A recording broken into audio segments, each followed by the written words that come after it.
दुनिया भुला दूंगा। प्रेग्नेंट पगली। ये कहानी है अमृतसर की, जहाँ तान्या एक अनाथ लड़की थी जिसका इस दुनिया में कोई नहीं था। वो अनाथ आश्रम में रहती थी और वहीं रहकर अपनी पढ़ाई पूरी करती है।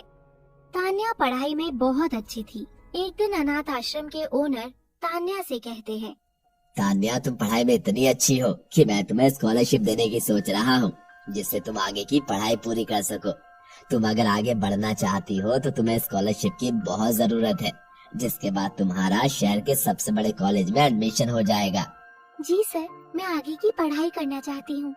भले ही भगवान ने मुझे अनाथ भेजा हो, लेकिन मैं पढ़ लिख कर कुछ बनना चाहती हूँ, ताकि मेरे जैसे अनाथ बच्चों की मैं मदद कर सकूँ और उन्हें बता सकूँ कि अनाथ होना कोई बुरी बात नहीं है। हम अपनी किस्मत खुद से बनाते हैं। इसीलिए मैं आगे की पढ़ाई के लिए तैयार हूँ और मैं आगे पढ़ाई जरूर करूँगी। मुझे कुछ करके दिखाना है। तान्या कॉलेज जाना शुरू कर देती है। वो दिल लगाकर पढ़ाई करती है। उसके सारे प्रोफेसर उससे बहुत खुश थे। सबको लगता था कि तान्या एक दिन कुछ ना कुछ करके दिखाएगी। एक दिन तान्या के कॉलेज में रुद्र नाम का लड़का आता है। रुद्र को देखकर सब लड़कियां पागल सी हो जाती हैं और रुद्र तान्या को देखकर अपने मन में सोचता है, यार कितनी सुंदर लड़की है, इसे तो मैं अपना बना कर ही रहूंगा। फिर वो उस दिन के बाद से तान्या को फॉलो करता है। एक दिन वो तान्या से कॉलेज में मिलता है और उससे कहता है, तान्या, मैंने जब से तुम्हें देखा है मैं तुम्हें बहुत पसंद करता हूँ और तुमसे शादी करना चाहता हूँ, लेकिन उसके पहले मैं अपने पैरों पर खड़ा होना चाहता हूँ। मुझे तुम बहुत पसंद हो। क्या तुम भी मुझे पसंद करती हो? देखो, मैंने तुम्हें आज से पहले कभी भी नहीं देखा है और प्यार व्यार के लिए मेरी जिंदगी में कोई जगह नहीं है। मैं एक अनाथ लड़की हूँ। मैंने इस कॉलेज में एडमिशन पाने के लिए बहुत मेहनत की है और वैसे ही मेहनत करके मैं आगे बढ़ना चाहती हूँ, कुछ करना चाहती हूँ। अगर मैं प्यार व्यार के चक्कर में पड़ गई तो मेरी जिंदगी खराब हो जाएगी और मैं कुछ करने के काबिल नहीं रहूंगी। इसलिए मैं इस चक्र से दूर रहना चाहती हूँ और आपसे भी रिक्वेस्ट करती हूँ कि आप प्लीज मेरे बारे में सोचना बंद कर दीजिए।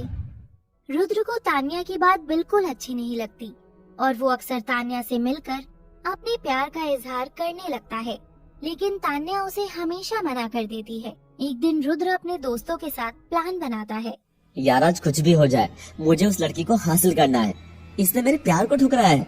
मुझे कुछ भी करके इसको अपने प्यार के जाल में फंसाना है। बस कुछ ऐसा आइडिया बताओ कि जिससे कि मेरे प्यार में पागल हो जाए। देख, हमारे पास यही एक तरीका है कि हम कल उसको छेड़ने का नाटक करेंगे और तू अचानक से आकर उसकी इज्जत को बचा लेना। वो तुझे एक अच्छा इंसान समझेगी और तुझसे दोस्ती करेगी और धीरे धीरे तुझसे प्यार भी करने लगेगी। इससे अच्छा आइडिया तो हो ही नहीं सकता। कोई भी लड़की इस प्लान से पागल हो जाती है। मेरी मानो तो ये सबसे अच्छा प्लान है। हाँ भाई, तुम ठीक बोल रहे हो। रुद्र और उसके दोस्त वही प्लान बनाते हैं। फिर वो तान्या को रोकते हैं और उसके साथ छेड़छाड़ करने की कोशिश करते हैं और रुद्र उसे बचाता है।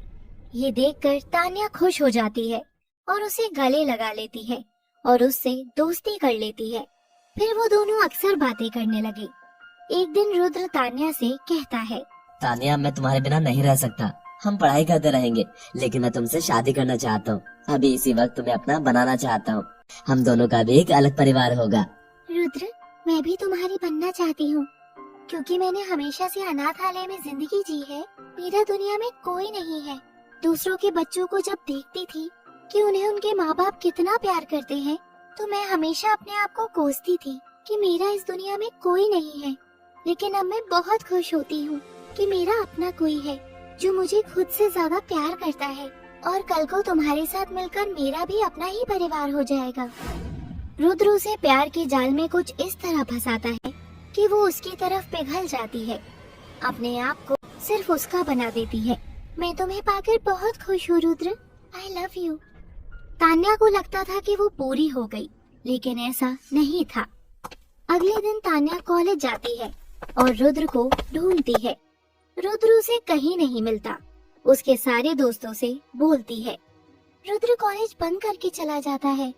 फिर तान्या उसके घर भी जाती है तो रुद्र उसे वहाँ भी नहीं मिलता। कुछ ही हफ्तों बाद उसे पता चलता है कि वो माँ बनने वाली है। यही सोच सोच कर वो पागल हो जाती है कि लोग उसे अनाथ तो कहते ही थे, उसके माँ बाप का नहीं पता था। कल को उसके बच्चे को भी सब गंदी नाली का कीड़ा ही बोलेंगे। उसे ये सदमा बर्दाश्त नहीं होता और वो पागल हो जाती है। लोग उसे मारने पीटने लगते हैं, उसे पागल पागल चिल्लाते हैं। उसे कुछ समझ नहीं आता था। वो सिर्फ रुद्र का इंतजार करती थी और यही चिल्लाती रहती थी, मेरा रुद्र आएगा, मेरा रुद्र आएगा। लोग उसे पत्थर भी मारते हैं।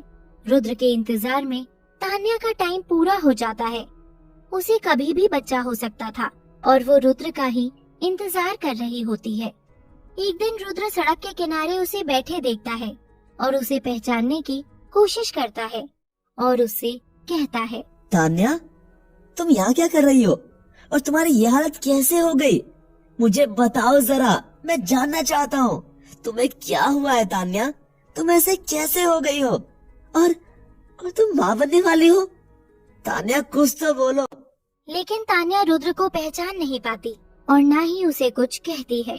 आसपास के लोग ही रुद्र को बताते हैं, पिछले 9 महीने से लड़की पागलों की तरह सड़क पर घूमती रहती है, लोगों से मांग मांग कर खाना खाती है और किसी रुद्र का नाम लेती रहती है। रुद्र को अपने किए का बहुत पछतावा होता है और वो उसे घर ले जाता है, उसकी देखभाल करता है, उसे डॉक्टर को दिखाता है, जिससे उसकी दिमागी हालत ठीक हो जाती है। कुछ ही हफ्ते बाद तान्या एक लड़के को जन्म देती है। रुद्र तान्या का भी और अपने बच्चे का भी दोनों का बहुत अच्छे से ध्यान रखता है।